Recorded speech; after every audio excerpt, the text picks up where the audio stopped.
I'm in Shenzhen, the factory floor of the world, and a high-tech juggernaut with over 28 billion US dollars invested in startup companies, second only to America. I'm Jason Pomeroy, and I want to see if their high-tech prowess is contributing to enhancing people's lives and making Shenzhen a smart city.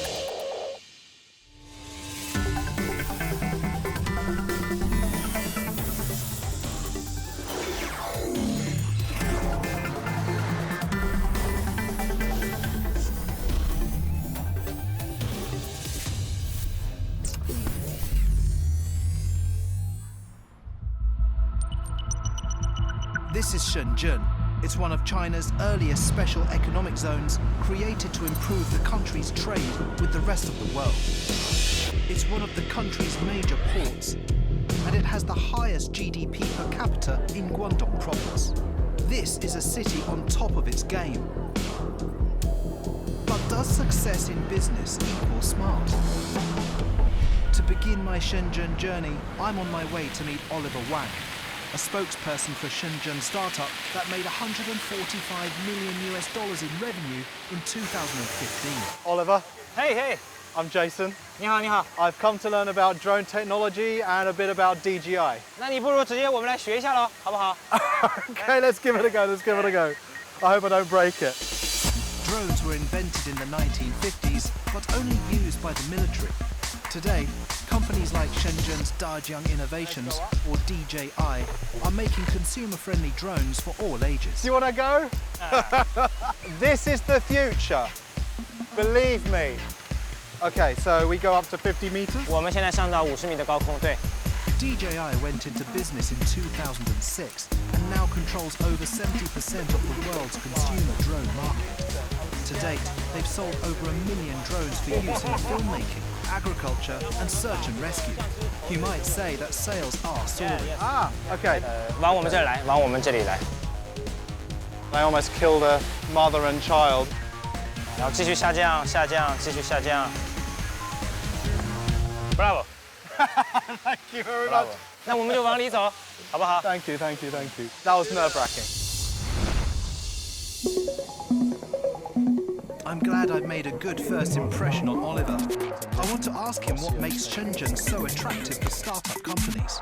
它不设很多门槛，它给你很多的机会。那么同时呢，又有很多人觉得我其实也可以的，我也凭我的能力能做到的。所以，一个大的一个城市本身就是一个创业城市的话，那其实里面能孵出来的蛋真是会很多很多。在这种开放的鼓励，就是自己发挥自己聪明才干的这个地方，你现在在一个街上走，你根本很难去判断说跟你擦肩而过的人，他再过几年会不会是下一个任正非，会不会是下一个马化腾？这种感觉给人一种极大的鼓舞。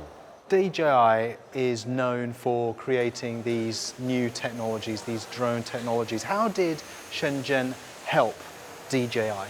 深圳给了我们很多很多的东西，比如说有成熟的一个供应链、产业链，有很多的人才。更重要的是，它还给我们一个宽容的发展的态度。无人机是一个真正的这几年才新兴的一个智能硬件设备，在我们发展的初期，我们自己都没有料到我们能有这么大的发展，走到今天这样的一个成绩。在有新一波的这种创新热潮当中，我们是一个典型的企业，而且我们也 觉得我们应该为这座城市回馈更多的东西。深圳的交警，他们在执法的时候，或者说是他们在需要有一种新技术去帮他们查处违章的时候，那个我们根据这需求，看看是不是能够我们的飞行器、我们的无人机能够换个角度帮助他们很快的抓到，比如说这个违章的车辆。 So, is it billion-dollar tech companies like yourselves that's driving the smart city, or is it the government, or is it the people? 其实对我们在这个城市来说，这是一个互相交互的过程，并没有说一定是哪一个企业说去它去推动整个城市的智能化。这么说吧，比如说我本人是一个深圳的普通的一个居住者，也是个工作者。那么我们现在比如说去商场购物、去吃饭、去电影院，我基本不用拿钱包了，因为包括这个微信支付在内的很多的这个虚拟的第三方支付产品，都在我们的日常生活当中各个角落都使用到了。包括我说微信，其实也是我们这个深圳的腾讯的这个作品。那么包括我们现在比如说短途出行，我有很多的这个全市的大小街道都有自行车的服务，我只要扫一扫码，我就能借一个自行车，我到哪里我一锁上就可以了。So here's what I've learnt so far. In Shenzhen, tech companies are making things smarter on a citywide scale. But what about smart citizens? Perhaps the answer lies in WeChat, a social media app that is famous for doing more than other messaging services. And to get a better idea, I will have to take to the streets. Excuse me, do you use WeChat? WeChat? It's Don't not run that. away. I've only just begun my conversation with you. Pay things with my phone and do other things. 我一句也听不懂。 I'm sorry. Okay. Thanks anyway. 对不起啊。 WeChat was created by Tencent, a Shenzhen-based internet company considered one of the largest in the world. And with over 750 million users in China alone, the big question is, what really makes this app so appealing and smart? Hey, excuse me. Hi. Are you using WeChat? Yeah, sure. Really? Can you tell me a bit about how you're using WeChat? Yeah, it's really convenient for family check, and we send some photo to share. Well, let's do that now. Yeah, you Can we share something? Yeah, okay. All right. Okay, now we take a Hello. selfie. Okay, I can share here now. Okay, that's Cool. it. And then I can send this WeChat moment, and all my friends know I'm here taking an interview. You know? Okay. So I'm a superstar now. Okay, so my coffee always full, huh? As of 2016, companies offering services ranging from delivering online shopping to paying for movie, train and flight tickets, and even ordering cleaning services were accessible on WeChat. Pretty remarkable for an app that's been around for less than 5 years. I'm just hoping people use it for more than just selfies. Hi, guys. Hey. Hey, Would you mind if I join you? yeah, sure. Yeah, sure. Hi, I'm Jason. Are you actually using this app Yeah. called WeChat? Yeah, definitely. Pretty much your whole phone or your whole operating system in one app. Yeah. And has it contributed to your lifestyle here? I'd say payment, definitely. Like Right. payment's the number one thing, flat out. I just don't even need cash anymore. I Yeah. don't need my card anymore. You don't even need your wallet. You just walk around with your phone. I'm amazed and confused at the same time. Pretty much anything you imagine, you can Yeah. probably book it on WeChat. So far, I've seen how companies are contributing to the city with their technology. But is that all it takes for a city to be smart? So to fully understand whether this city is in fact smart, I'll need to investigate its urban planning and how Shenzhen has dealt with such rapid growth.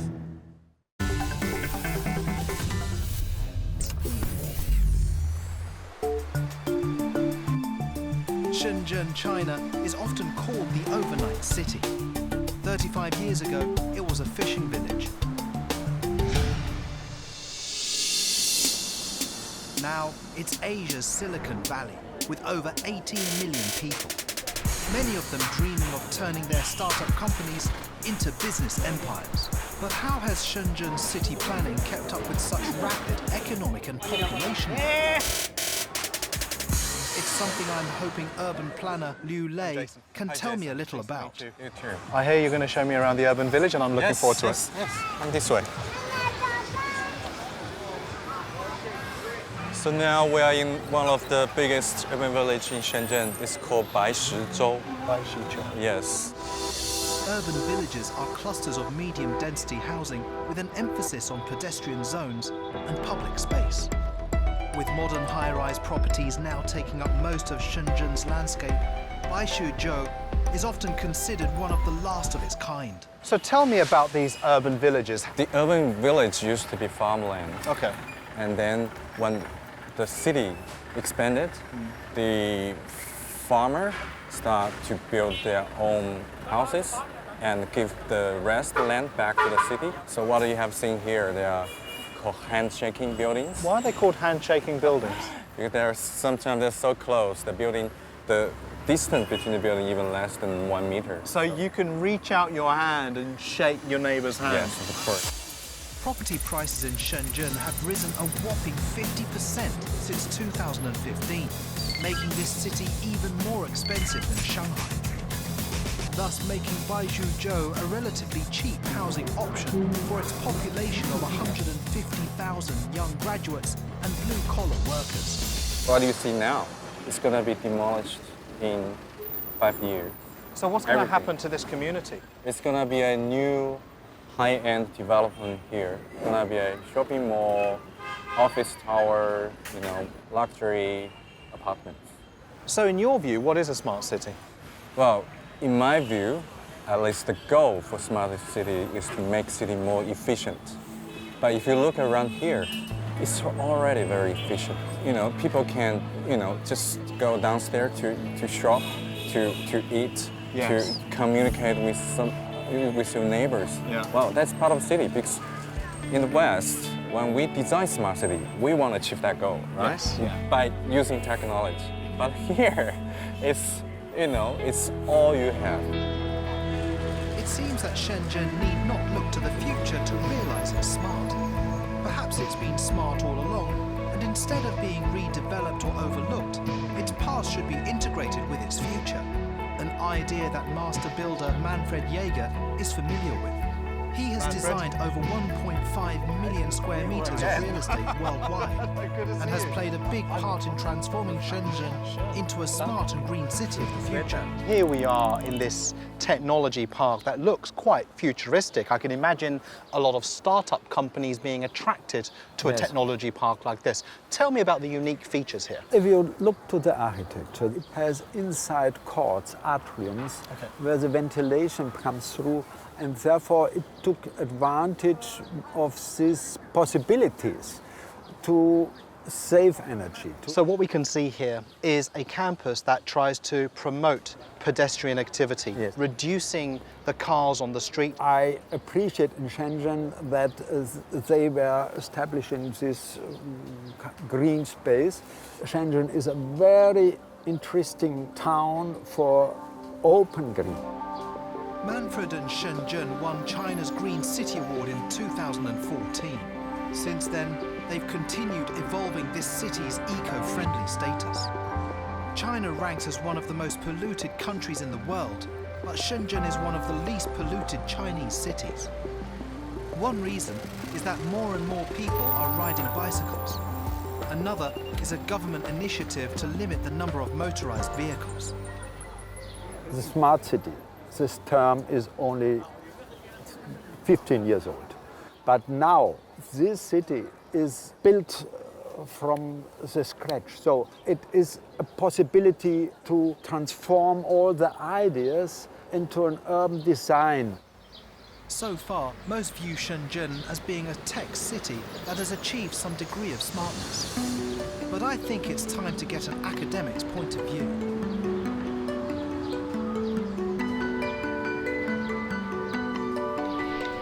Hey Saskia. Hi, Jason. Would you consider Shenzhen a smart city?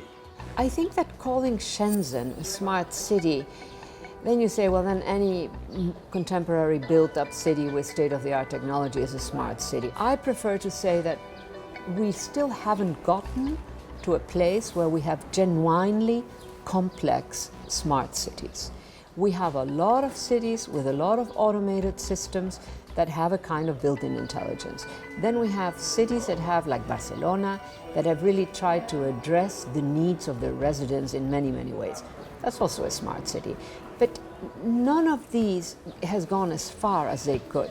I think, ironically, one that doesn't talk very much about itself, Paris has inserted intelligent systems in all basic infrastructures. The technology becomes a real tool for managing infrastructures, buildings, electricity supply, water supply.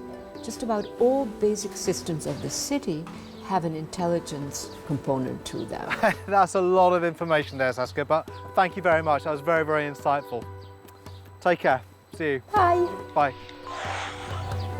Saskia's impression is that this city has yet to realize its full potential.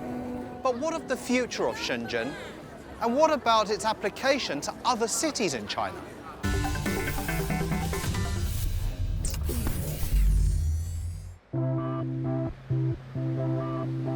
I'm in Shenzhen, a southern Chinese city that's transformed itself from fishing village to manufacturing megacenter to high-tech startup mecca in less than 50 years. So far, I've seen how Shenzhen's used its tech prowess to become smarter and eco-friendly. But what about the future of this smart city? To find out, I'm meeting the Vice General Architect of Shenzhen's Urban Planning and Design Institute, Guo Chen. Thank you. Guo Chen? Very pleased to meet you. Thanks for inviting me here. 在中国的所有的人对智慧城市都有一个特别狭窄的理解，我觉得应该理解为还是整个城市营造、城市人居环境的这个运营的一种智慧。So what is the future of Shenzhen as a smart city? 碳交易 ，OK， 然后呢，以前的碳交易呢都是基于工业企业、大机构之间的。那么在深圳的话呢，我们在 Urban Dreamworks 的这个平台上，准备面向个人开放碳账户的交易。China emits over 28% of the world's carbon dioxide, making it the biggest atmosphere polluter on the planet. But within China, Shenzhen is one of the lowest CO2 emitting cities. Guo Chen and his team at DreamWorks hope to reduce emissions even further. The plan? Every individual is allocated a number of carbon credits. To buy fuel or electricity, they get on a trading platform with their credits. If I exceed my quota, because I have more than one car for instance, I will have to buy more credits. And I can buy these from you, someone who does not need all his credits. Say, if you own a bicycle instead of a car, you can sell the extra credits for a profit. The only question is when the idea will become a reality. 我想，一定比我们想象的快，在我们的心里面可能是3个月到3年，它就应该能够让大家看得见、摸得到、用得到。Are you hopeful for the future generations of Shenzhen? 我更担心的是，在这样的高速的发展的情况下，是吧？像我们这样年纪比较大的人，将来怎么样在这个城市里面生活，对吧？这也是我说智慧城市可能远不仅仅是科技层面的一个事情，它其实关乎人性，关乎我们存在的意义和价值。Seems to me that Shenzhen's future could be like Darwin's theory of natural selection. Only the best ideas will survive. I'm on my way to meet a young entrepreneur whose Shenzhen-based company believes in fostering the evolution of new ideas and has made over $7.2 million by doing just that. Since 2008, 29-year-old Eric Pan has been meticulously turning seed studios into a hardware innovation platform where they help grow and realize the ideas of entrepreneurs. Wow, this is an education which I never ever had, which is great. You will love it. Okay. To understand this, Eric has offered me the first simple steps in the open hardware movement by soldering your own circuit board. Watch me lose my eyebrows. So tell me about open source hardware and Seed Studio's involvement in that. Yeah, sure. You might have heard of open source software. Yeah. It's enabling people to create their own app, creating their own websites. Open source software allows creators to provide, modify, and share their source codes to anyone online, which begs the question, is that similar to open source hardware? So we are doing a similar thing to hardware. We open source the circuits. We open source the technologies, so people can glue them together to make their own products. That's fantastic. Yeah. So basically, you are not only providing the ingredients, but you're also actually cooking the stuff together. What's going to happen in the future? I think a lot of changes are happening. Everybody can make their own products, which will trigger a lot of new business models. You will see a lot of innovations that are actually coming from these niche markets. They are from the age they become mainstream. So, in terms of Shenzhen as a smart city, where do you think it's going to be in the future? I think Shenzhen is getting up to become a smart city for the citizens, to generate the smartness for all the cities around the world. It seems the future is bright for most of Shenzhen's entrepreneurs, but what of the next generation? Are they learning what they'll need to know to ensure their city remains a hub of high-tech innovation? To see for myself, I've decided to visit a robotics competition hosted by a startup which in its first 5 years of operation sold its products in over 100 countries. MakeBlock creates robotic kits featuring a DIY construction platform that allows users to combine various mechanical and electronic parts with simple programming.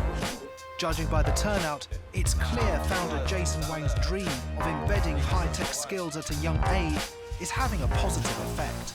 准备好了吗？3、2、1，开始。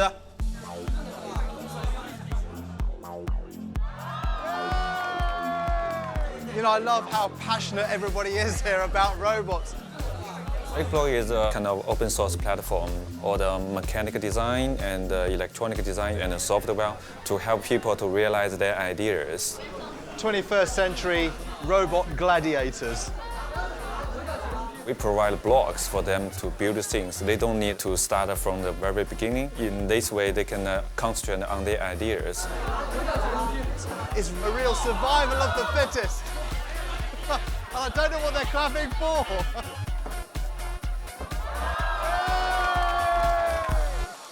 So what are your hopes, dreams and aspirations for the younger people that you're teaching here?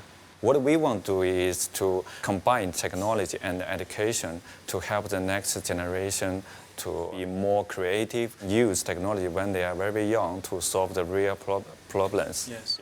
Jason, thank you very much for your time. Thank you for your time. Let's go and build some robots. Okay. There's no denying that Shenzhen fosters innovation and entrepreneurship. That technology and startup talent has then been used in the city to embed new technologies and ideas to make Shenzhen a smarter city. Let's just hope those ideas can be carried forward into other Chinese cities and hopefully global cities beyond.